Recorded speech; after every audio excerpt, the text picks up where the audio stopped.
Welcome, I'm Ijoma Onyato. Tonight, President debunks claim of witch hunting in his administration's fight against corruption, challenges the legislature on new laws to give bite to the anti-graft crusade. Succor for communities in Benue and other states ravaged by herdsmen attacks as the federal government earmarks 10 billion naira for reconstruction efforts. Leaders of the Islamic movement of Nigeria, Ibrahim El-Zakzaki and his wife, arraigned in Kaduna court on 8 counts of alleged culpable homicide and unlawful assembly, among other charges. And Israel comes under international condemnation after Gaza violent deaths, as Palestinian and Israeli envoys to the UN disagree over the situation. On business news tonight, Minister of Power, Works and Housing, Babatunde Fashola, recommends facility management as panacea to unemployment situation in the country. On sports news, heavy security presence in Lyon, France, as Spanish giants Atletico Madrid are set to face Olympique Marseille in the final of the Europa League tomorrow. And from Abuja, federal lawmakers plan passage of the 2018 federal budget on Thursday as the appropriation bill is laid before both chambers of the National Assembly.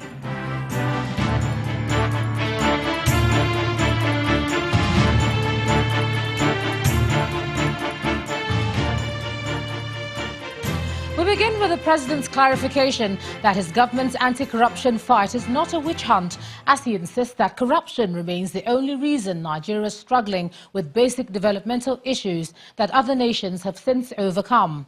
President Muhammadu Buhari says his government will remain committed to working with friendly nations to stop the inflow of stolen funds from Nigeria into their countries. He was speaking at the official opening of the new office complex of the Economic and Financial Crimes Commission in Abuja. Our correspondent Ibrahim Adra reports.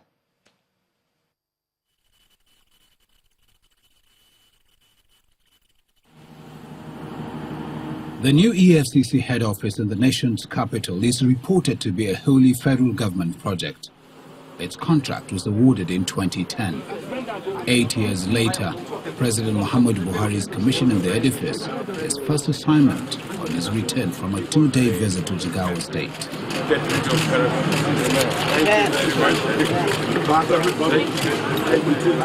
Speaking to guests, including the Secretary General of the Commonwealth, President Buhari seizes the moment to harp on his administration's anti-graft war.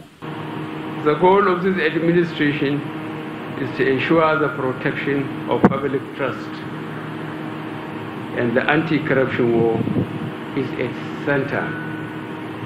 We never intended, and we are not engaged in witch hunting, but we are determined within the laws to call people to account.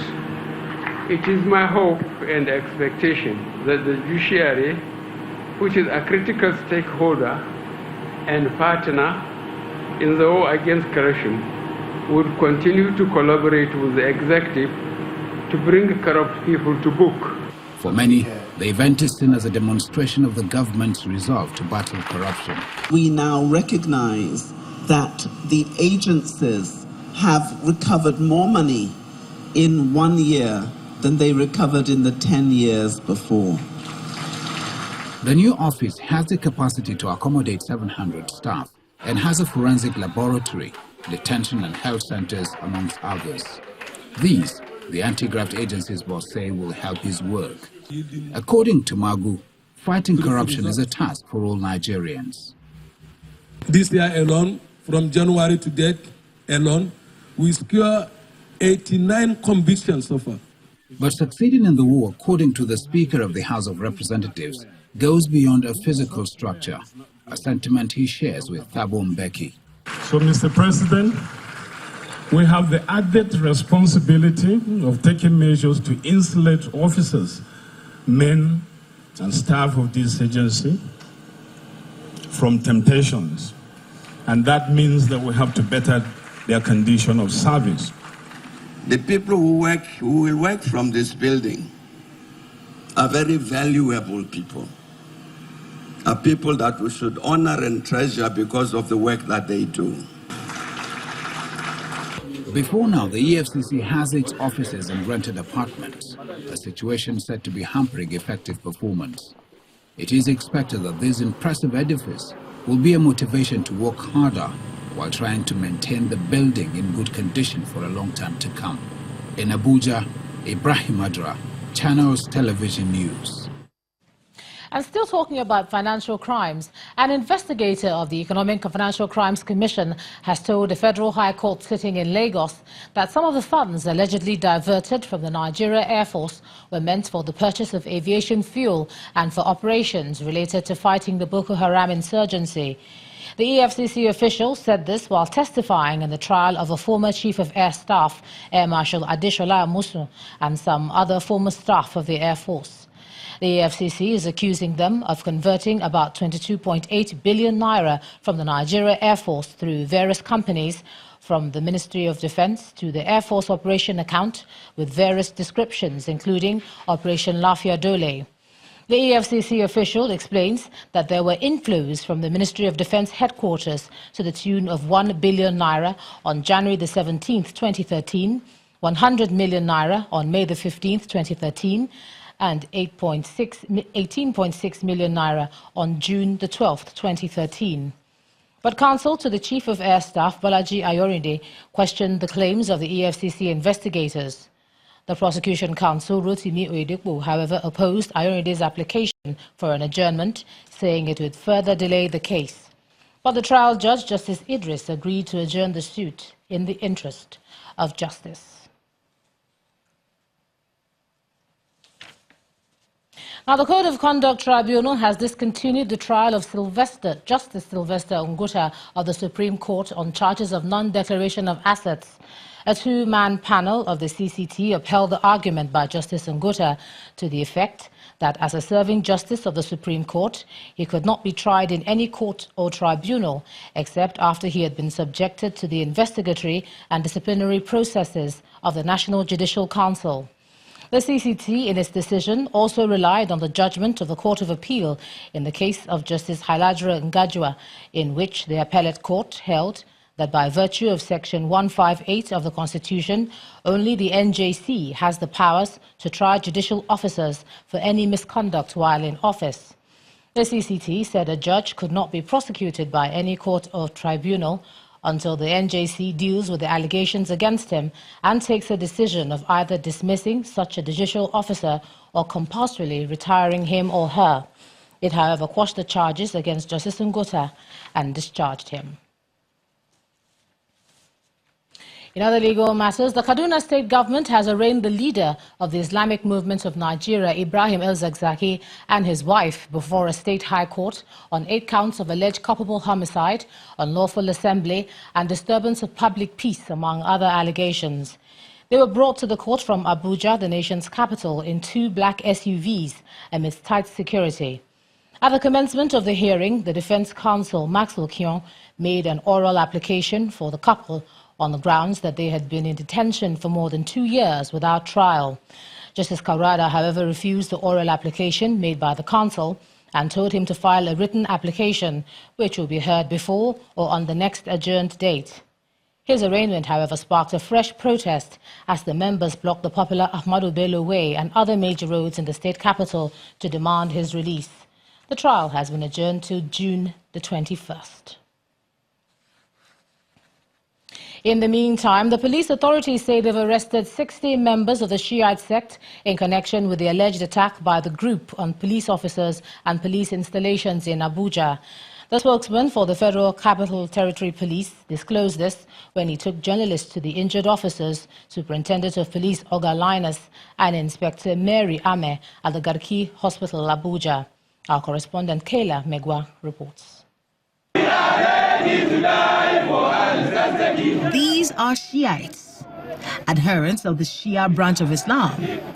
According to the Pew Research Institute, Shiites are around 20% of the world Muslim population.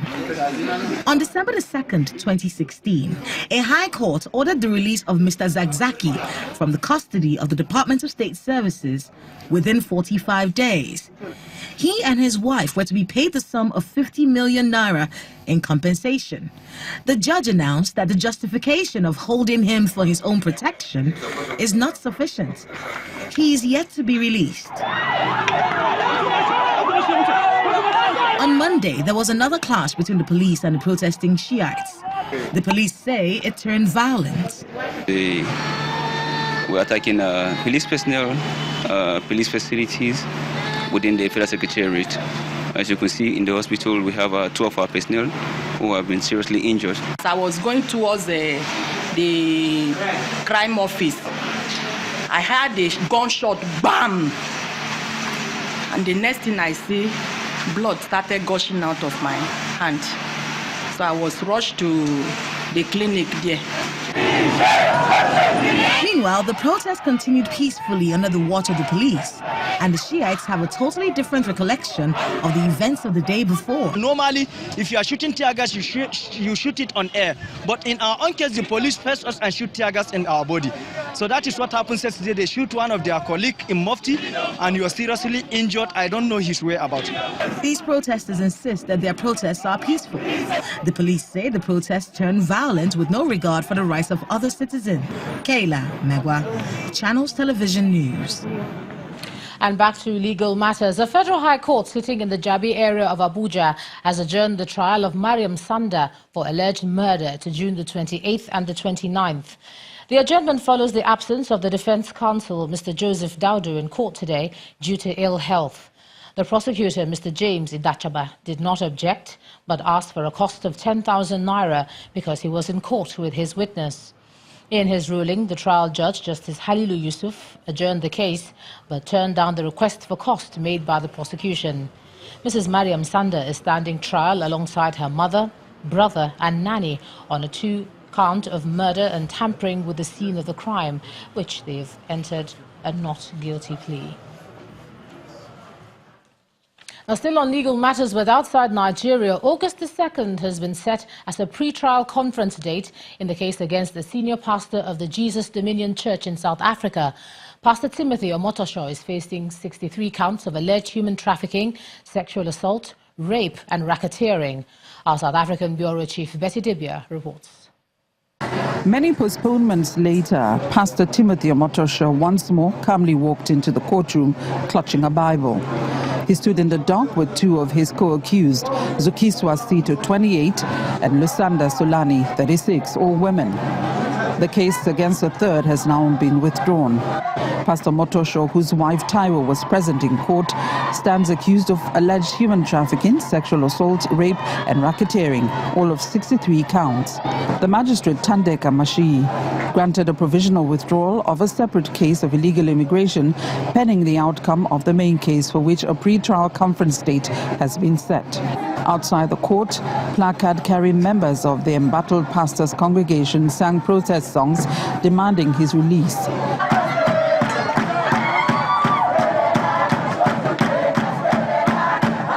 Nigeria's Consul General Godwin Adama was in court as well and hopes for due process. What I like to see done is that justice must not only be done, it must be seen to be done. And of course, it's sub judice. We may not be able to take it further than this, but at least we want to show our presence here so that they will know that, of course, we are interested in a matter that concerns our citizens. Pastor Motosho's co-accused are still out on bail, but he remains in custody 1 year after his dramatic arrest at the Port Elizabeth International Airport. His High Court application to overturn his bail refusal was unsuccessful. The case has now been transferred to our High Court here in Port Elizabeth, where a pre-trial conference date has been set for the 2nd of August 2018. From the Magistrates Court in Port Elizabeth, the Eastern Cape, South Africa, Betty Dibia, Channels Television News. In part 2, after the break, 5 persons killed as suicide bomber attack security checkpoint in Konduga local government area of Borno State. That's in a moment. Please stay with us.